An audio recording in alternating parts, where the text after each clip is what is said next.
আজকে একটি গুরুত্বপূর্ণ বিষয়ে আমরা দীর্ঘ আলোচনার পরে ঐকমত্যে পৌঁছেছি আলহামদুলিল্লাহ। বৈঠকে তো নানা ব্যক্তি, নানা দল নানাভাবে বিশ্লেষণ করেছে। ডিফারেন্স অফ ওপিনিয়ন ছিল বিগিনিংয়ে, স্ট্রাকচার নিয়ে অনেক বিভিন্ন রকম আলোচনা হয়েছে। তো সেটি তো এখানে বলার কোনো প্রয়োজন হবে না।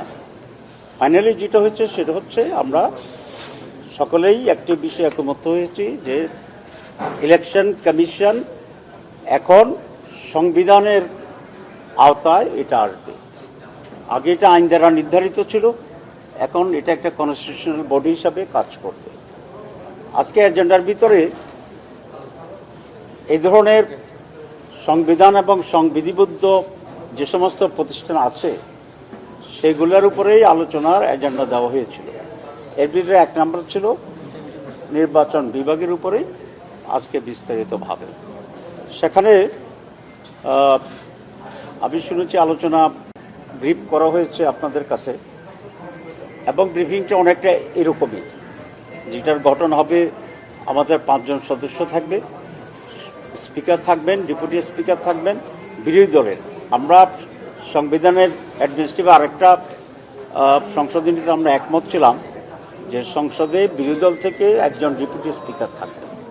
তো এখানে speaker from the government side and deputy speaker from the opposition, prime minister of the government, leader of the house অপোজিশনের, সেটা লিডার অফ দি অপোজিশন, এই 4 জন, আর প্রধান বিচারপতির একজন প্রতিনিধি যিনি আমাদের সুপ্রিম কোর্টের একজন বিচারক হবেন। এই নিলে 5টা মেম্বার নিয়ে সিলেকশন কমিটি। এই সিলেকশন কমিটি সর্বসম্মতক্রমে একজন নির্বাচন কমিশনার নিয়োগ করবে। সেখানে জেনারেলি নাম চাওয়া হবে এবং সেই নামগুলোকে সিনক্রোনাইজ করা এবং একটা বাছাই করে সিলেকশন কমিটির কাছে দেওয়া হবে। এই সকল দাপ্তরিক কাজ করার জন্য স্পিকারের অফিস এখানে কাজ করবে, আর এই কমিটির সভাপতি হবেন স্পিকার নিজে। এভাবেই সর্বসম্মতভাবে একজন চিফ ইলেকশন কমিশন এবং আর অন্যান্য কমিশন যেগুলো আছে সেগুলোকে একজন করে প্রেসিডেন্টের কাছে পাঠাবেন।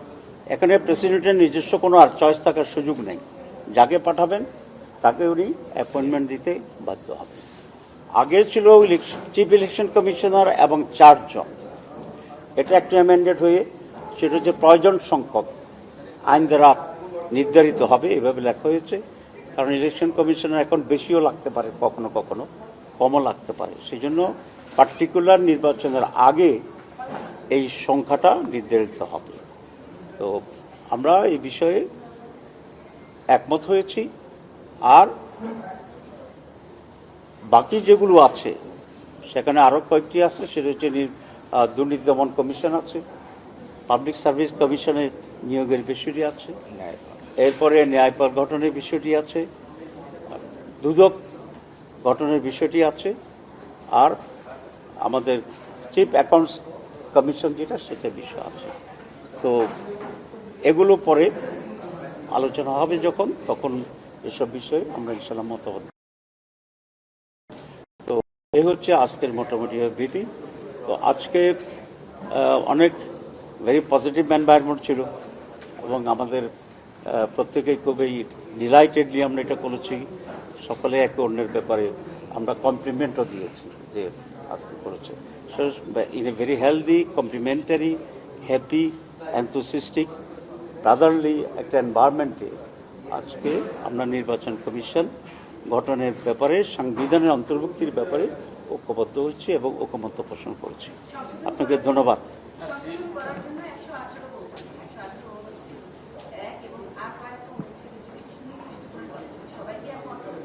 হ্যাঁ, সেগুলো হয়েছে। সেখানে আমরা তাদের আচরণবিধি, তারপরে অপসারণ এবং অ্যাকাউন্টেবিলিটি, যেটা আজকাল নির্বাচন কমিশনগুলোদের ছিল না, যে তারা শেষ হয়ে গেলে আর তাদেরকে ধরার কিছু ছিল না, এবং অ্যাকাউন্টেবিলিটি ইস্যুটা আনছি এবং সেই জন্য নতুন করে একটা আইন তৈরি হবে, যে আইনের মাধ্যমে তাদেরও অ্যাকাউন্টেবিলিটি নিশ্চিত করা হবে।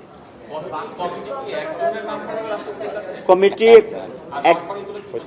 না, প্রত্যেক পদে একজন করে, যেমন চিফ ইলেকশন কমিশনার একজন, বাকি কমিশনার যতজন ততটা নাম পাঠাবে একজন করে। আগে দুজন ছিল, তো দুজনের ভিতরে একটা ফাঁক তৈরি হয়, প্রেসিডেন্ট ইচ্ছা করলে অন্য একজনকে দিয়ে দেয়, যে কোনো একজনকে দিয়ে দেয়, সে একজন করে পাঠাবে, ইজ ফাইন,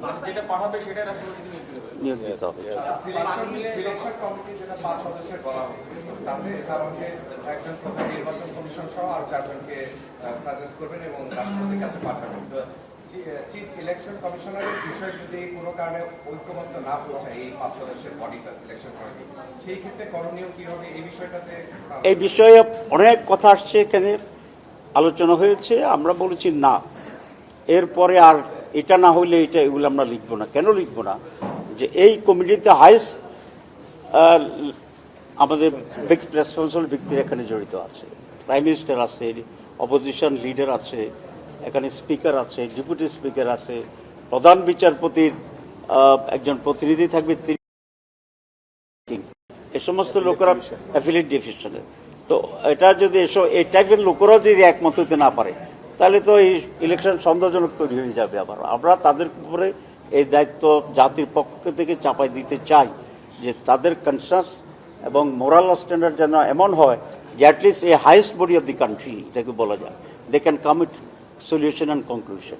এই জন্য অনেক আলোচনা হয়েছিল এগুলো যে অল্টারনেটিভ, তাহলে অল্টারনেটিভ যদি আমরা দিই, তাহলে এই বডির ডিসিশন নেওয়ার ক্ষেত্রে একটু রিল্যাক্স হয়ে যাবে, যে ঠিক আছে আমরা একমত হইলে না ওইখানে চলে যাব। We don't like to allow this type of relaxation to that level of people responsible in Bangladesh.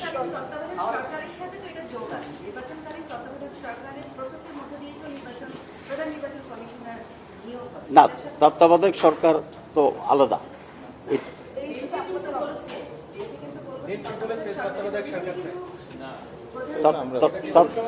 আমি একটু বলি, তত্ত্বাবধায়ক সরকার পদ্ধতি তো একটা ডিফারেন্ট, নির্বাচন ডিফারেন্ট বডি, দুইটা টোটালি ডিফারেন্ট বডি। আমি বলছি সেই জন্য তত্ত্বাবধায়ক সরকার তো আলাদা, এটা আমরা তো চাই তত্ত্বাবধায়ক সরকার। এটার ফরমেশনের ব্যাপারে আলোচনা প্রায় ফাইনাল হয়েছে, একটু বাকি আছে, ওটা আমরা শেষ করলে আপনাদেরকে বলবো। আর election commission is a different body, এটা গঠন হবে, এটা আগের যে সরকার থাকবে, এক্সিস্টিং যে সরকার, সেই সরকারের প্রধানমন্ত্রী, এক্সিস্টিং পার্লামেন্টের প্রধান বিরোধী দলীয় নেতা, এক্সিস্টিং পার্লামেন্টের স্পিকার, এক্সিস্টিং পার্লামেন্টের ডেপুটি স্পিকার ব্রেকেটে অপোজিশন থেকে যেটা হবে, এবং সিটিং প্রধান বিচারপতির একজন প্রতিনিধি যিনি অ্যাফিলিয়েট ডিভিশনের একজন বিচারপতি হবেন। এটা সরকার শেষ হওয়ার 90 দিন আগ থেকেই এই প্রসেস শুরু হবে। এটা সংবিধানে উল্লেখ থাকবে, এটাই তো ইম্পর্টেন্ট। আগে যেটা ছিল আইন দ্বারা নিয়ন্ত্রিত ছিল, এবং তাতে তো অনেক ঝামেলা হয়েছে। এটা প্রধান ইম্পর্টেন্ট ইস্যু হচ্ছে, এটা সাংবিধানিক বডি হয়ে যাবে এখন থেকে। এবং এক্ষেত্রে কোনো দলের দ্বিমত ছিল, ছোট বড় যাই হোক, কিন্তু সর্বশেষে আমরা সকলে একমত হয়েছি।